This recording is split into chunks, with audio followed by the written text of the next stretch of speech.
cushion our well-meaning young people from the COVID-19 pandemic. And as a result, across the country, over 500,000 young people managed to benefit, and some still continue to benefit from this initiative. But despite the fact that some had lost their jobs, the Kazi Mtihani initiative allowed them to form 1,266 youth groups that were not organized by government, but were organically formed by the young men and women themselves.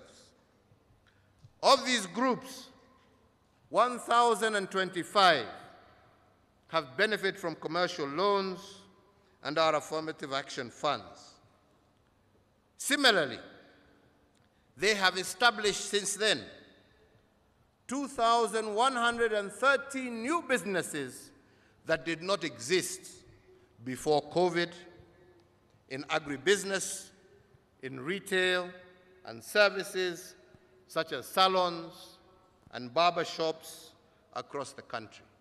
Wakenya ambao walikubali na wakasema hawatashindwa na shida, watajichukulia hatua na tukasaidiana na wao. Mambo ya kuongea matope na matusi haijengi nchi. Mpende msipende, haijengi nchi. Hiyo ndio ukweli. This is testament that if we as a country focus on our capabilities over empty political promises, then the impossible is nothing.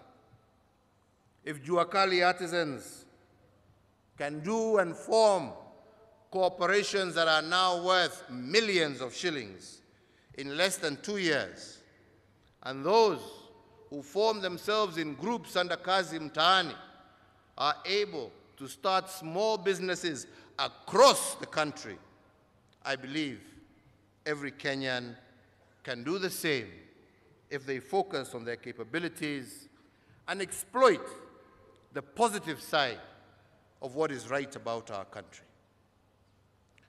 Indeed, another uplifting example worth mentioning on the economic front has to do with the quality of our workforce.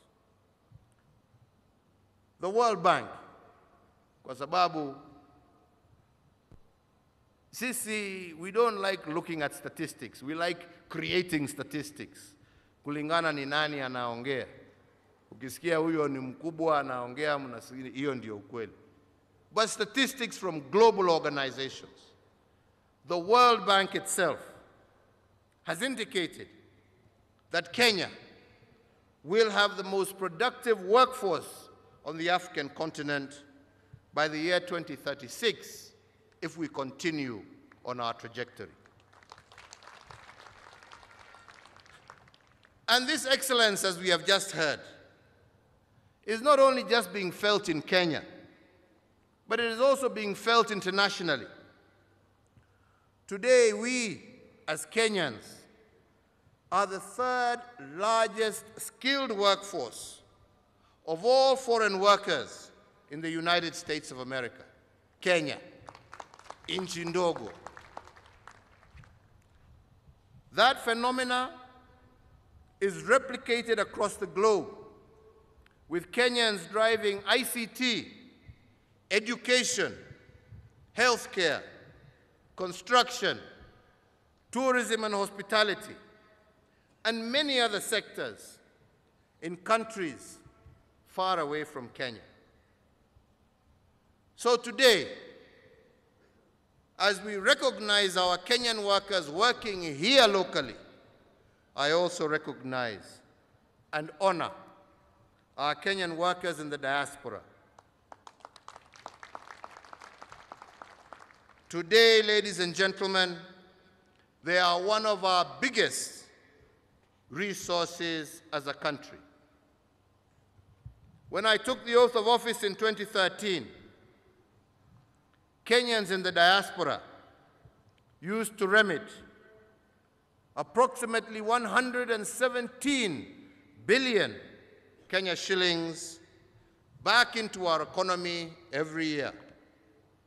Today, our Kenyan workforce, working outside the borders of Kenya, remit approximately 375 billion Kenya shillings each year into our country.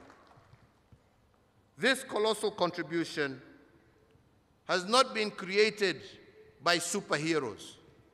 It has been created by ordinary Kenyans, driven by our belief in their capabilities, driven by what is right about our country. Above all, they are experiencing individual prosperity in the countries that they work, but also building a brighter future for their families back home. The second ground for positivity and belief in what is right about Kenya is that while we are faced with challenges, we have laid foundations that we require in order to overcome these challenges. In pondering these challenges, I invite you once again to view them through the lens of what is right about Kenya.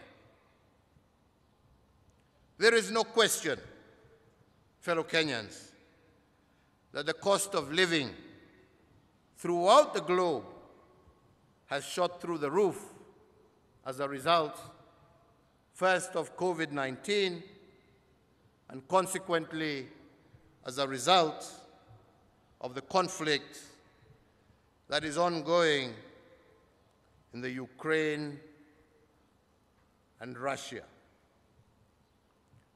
But we here in Kenya have taken measures that we consider sustainable. I know people would want more, but we can only do that which is sustainable, that which we can afford, to cushion the vulnerable, including workers and our farmers, especially on the cost of inputs. And today I just want to use the cost of fuel as an example. Many do not know that Kenya is one of the few countries in the world that has cushioned its population against rising prices of fuel. In fact, our fuel price of petrol, diesel, and kerosene is today amongst the lowest in our part of the continent.